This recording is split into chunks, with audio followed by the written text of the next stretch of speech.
Diagnosing blood infections. So, bacteremia is the presence of viable bacteria in the bloodstream. Viable meaning that they are alive and able to multiply.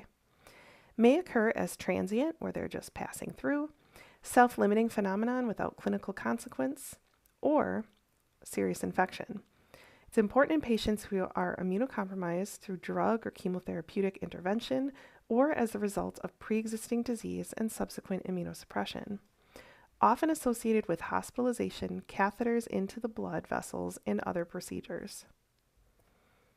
Bacteremia is the presence of viable bacteria in the blood. Pseudobacteremia is the contamination of blood through phlebotomy. Sometimes if the area isn't cleaned properly, then we can accidentally introduce skin bacteria or normal flora into the bloodstream when we draw blood. Occult or unsuspected bacteremia. Bacteremia present with the absence of physical signs or symptoms. And then septicemia, bacteremia plus the clinical presentation of signs and symptoms of bacterial invasion and toxin production. Systemic inflammatory response syndrome, a spectrum of increasingly severe conditions that ranges from non-infectious inflammatory response to sepsis. Sepsis, systemic inflammatory response to infections, sometimes accompanied by organ involvement. And septic shock, sepsis accompanied by refractory hypotension, so drop in blood pressure. Primary bacteremia arises from an endovascular source. For example, an infected cardiac valve. Endo means inside of. Vascular is talking about the vascularization of the body, so the cardiovascular system. So it's something that arises from within.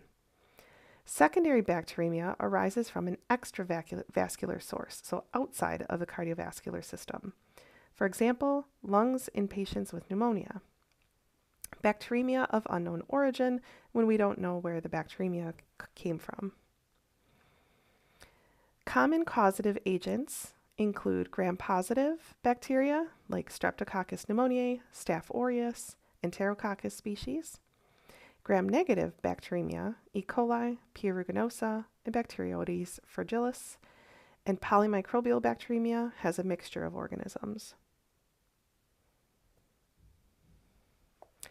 Community-acquired bacteremia occurs in individuals living in the general community.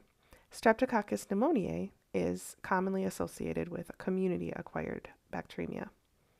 Healthcare-associated bacteremia is defined as any bloodstream infection occurring more than 72 hours after hospitalization or hospital admission. Occurs in patients who are hospitalized or living in a nursing home or other facility. P. aeruginosa and Enterococcus species are commonly associated with healthcare-associated bacteremia. Transient bacteremia occurs as a result of procedural manipulation of a specific body site, and it's usually caused by indigenous microbiota. So your own normal flora happens to get into the bloodstream. Intermittent bacteremia occurs as a result of abscess or as a manifestation of certain infections. Meningococcemia, gonococcemia, pneumonia. Continuous bacteremia is intravascular source and are constantly or consistently present. Incidence and mortality. Factors associated with an unfavorable outcome in bacteremia include the elderly, so greater than 70 years old, polymicrobial bacteremia, so if you have more than one species growing in the blood, the presence of malignancy, acquired immunodeficiency syndrome, unknown origin of bacteremia in the respiratory tract or bowel, renal failure, or delayed or inappropriate antimicrobial therapy.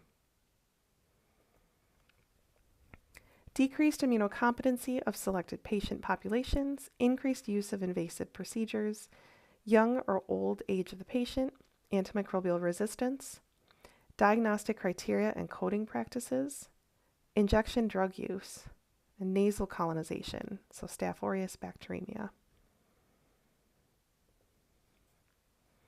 Decreased immunocompetency of select patient populations, so hematological malignancies or blood cancers, those undergoing immunosuppressive chemotherapy or those undergoing bone marrow transplantations, and those with underlying diseases. Increased use of invasive procedures, examples indwelling devices, respirators, invasive diagnostic procedures, or semi-permanent vascular catheters. Bacteremias are more prevalent in people at the extremes of the age, so infants and young children or adults over age 55. Presence of comorbid conditions significantly increase the incidence of bacteremia in these age groups. The most common organisms associated with nosocomial bacteremias, nosocomial being hospital-acquired, are listed here.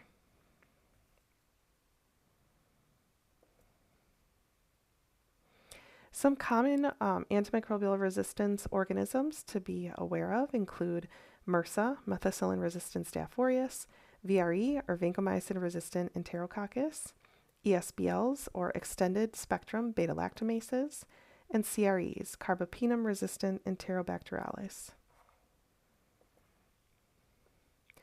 The pathogenesis of bacteremia depends in part on the infecting pathogen, portal of entry, immune status of the patient. Bacteremia often occurs because of disruption of normal skin or mucosal barriers, leading to bacterial invasion of the bloodstream. Once bacteremia occurs, the patient's immune system attempts to control the infection by antibodies that opsonize organisms and activate complement-mediated killing by phagocytosis and filtering mechanisms in the body, like the spleen, that may sequester organisms and facilitate their destruction by phagocytic cells. Two major complications when normal immunologic defenses are unsuccessful would be metastatic infections, so seeding in multiple sites leading to abscesses, endocarditis, osteomyelitis. Endocarditis would be an infection of the inside of the heart. Osteomyelitis would be an infection within the bones. Sepsis and septic shock. An imbalance in regulation leads to an unopposed pro-inflammatory state. If you have constant inflammation, the inflammatory response can lead to decreased tissue perfusion. It can prevent blood flow to the area. Complement activation and diffuse intravascular coagulation, DIC, which can cause multi-organ dysfunction, eventually leading to septic shock and death. Abrupt onset of shaking chills, fever, or hypothermia, sometimes hypotension, prostration, diaphoresis, tachypnea, or increased respiratory rate, and adult respiratory distress. Other symptoms: delirium, stupor, agitation, nausea, vomiting. Possible complication is acute renal failure with oliguria or anuria, so you just stop urinating.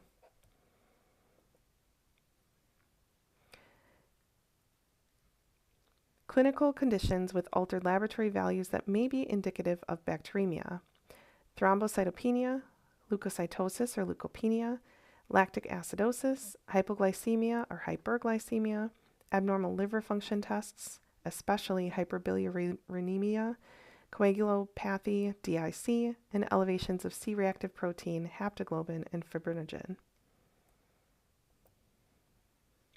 Specimen type would be a blood culture, one of the most important cultures to obtain rapid, accurate results. These are critical values, so laboratory test results are outside of the reference range indicate a potentially fatal outcome. Healthcare providers must be notified immediately of all critical values to provide immediate treatment. Gram stain results of a positive blood culture should be called to the healthcare provider immediately. Here are critical values that are listed, and you can pause the video and review these. Specimen collection, we want 1 to 3% of blood cultures become contaminated with those types of species. So we have to be very careful when we're collecting these. Aseptic technique must be used to ensure that the sample is not contaminated. Vein puncture process, an aseptic technique for collecting blood. You want to prepare the skin thoroughly with a 70 to 95% alcohol. Iodine-based compound can be used to clean the skin. It has to be on the skin for at least 30 seconds. Blood may be directly inoculated into blood culture bottles at the bedside, or, although not recommended, they may be collected in test tubes containing SPS. Sometimes they will draw blood first into a test tube and set that aside as a waste container, and then let the blood directly pour into the blood culture bottle. that decreases the likelihood of contamination in the blood culture bottle itself. Bacteremia can be transient, intermittent, or continuous. It's recommended that blood culture specimens be collected before anticipated temperature rise to ensure maximum recovery. If in patients with infective endocarditis who have continuous bacteremia, organisms are constantly released into the bloodstreams, cultures should yield growth wherever specimens are collected. The rationale for multiple blood cultures. So 80% of bacteremias are discovered on the first set of cultures. 90% are detected if two sets are cultured, especially if those two sets are cultured from different areas in the body.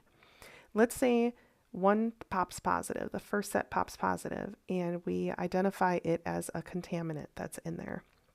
Well, if the second one also pops positive and it's the same exact organism, maybe it's not a contaminant. Maybe that's an organism that's actually causing an infection. So if we have multiple sets with the same organism, it just confirms our diagnosis. At least 60 mils of blood in a 24-hour period. There's 3 sets of 2 bottles, one aerobic and one anaerobic, and there's 10 mils of blood in each bottle. The ratio of blood to solution is 1:10. So 1 mil or 1 part blood per 10 parts of the solution in the blood culture bottle. Multiple blood cultures are recommended to document bacteremia. There is a limit to the number that should be collected. Repeat blood cultures or daily collections for blood are not necessary. If at least 40 mils of blood has been cultured and antimicrobial therapy has begun, it's best to wait for the results of the initial sets of cultures before collecting more. So if you have 2 sets that you are culturing, you can hold off until the results come back. There's the aerobic bottle and the anaerobic bottle. Aerobic bottle, nutritionally enriched with ingredients listed here. Anaerobic bottle, same basic media in the aerobic with extra additives to prevent oxygen and promote the reduction of oxygen. Incubating conditions. Most healthcare facilities have continuous monitoring instruments. The bottles are incubated for up to 5 days and then discarded. An incubator is used to incubate culture plates, can also be used for blood culture bottles, but bottles are typically held for 7 days in those systems. In some systems, the aerobic bottles may be agitated during incubation, which increases oxygenation of the broth, enhancing microorganism detection. The headspace of the bottles contains ambient air, sometimes with an increased concentration of carbon dioxide in the aerobic bottle. Anaerobic bottles have an increased concentration of nitrogen and carbon dioxide, replacing all oxygen in the bottle, and that facilitates the isolation of obligate anaerobes. A couple continuous monitoring systems are listed. So the BACTEC uses fluorescence to detect carbon dioxide production. The VersaTrek detects the consumption or production of multiple gases by organisms growing in the medium. So here you can see the BACTEC system, which and how it's detected, and it causes an alarm to go off in the laboratory whenever there's a positive bottle. The BACT or alert system is fully automated, non-radiometric blood culture system, aerobic and anaerobic bottles, which utilizes pH-sensitive membranes on the bottom of the blood culture bottles and the release of carbon dioxide by microbial growth. Automated methods flag bottles for further workup. The first thing you do is gram stain, and you set a timer on that gram stain to make sure that you read results quickly and get those results up to the floor if you happen to notice any organisms growing in the blood. Then you subculture to the plates, which usually takes 24 to 48 hours for colonies to grow. Sheep blood agar, chocolate agar, and McConkey are commonly used. You would plate onto an anaerobic plate if it was the anaerobic bottle that popped. After something grows on the anaerobic plate, you would then sub it out to a sheep blood agar plate and incubate it aerobically to ensure that the organism that popped the bottle positive was a true anaerobe, because if it grows in the presence of oxygen, then it's not a true anaerobe. Biochemical and enzymatic tests and stains can be performed directly from the blood culture bottles. So tube coagulase, thermonuclease, oxidase, biosolubility, quelling capsule stain. These are presumptive tests. Confirmatory testing must also be done. Nucleic acid amplification methods, so uses PCR directly to identify organisms growing in a blood culture. There's also the Verigene system, which amplifies nucleic acid targets that are then detected by hybridization of oligonucleotides bonded to nanosphere particles with a silver staining process. This Verigene system allows us to target multiple different types of organisms directly from a positive blood culture without having to go through the culture process. Now, today we still do the culture process, but the molecular test that's described here gives us results really quick. So we can identify organisms, if it happens to be one of the common ones, within usually 4 hours or less. Otherwise, we would have to wait for a couple days for the culture results to come back. We always go back and call this a presumptive diagnosis and then go back and follow up with culture to confirm the diagnosis, but it just increases the time to get that result to the doctor or the treating physician. And this is what that test cartridge looks like.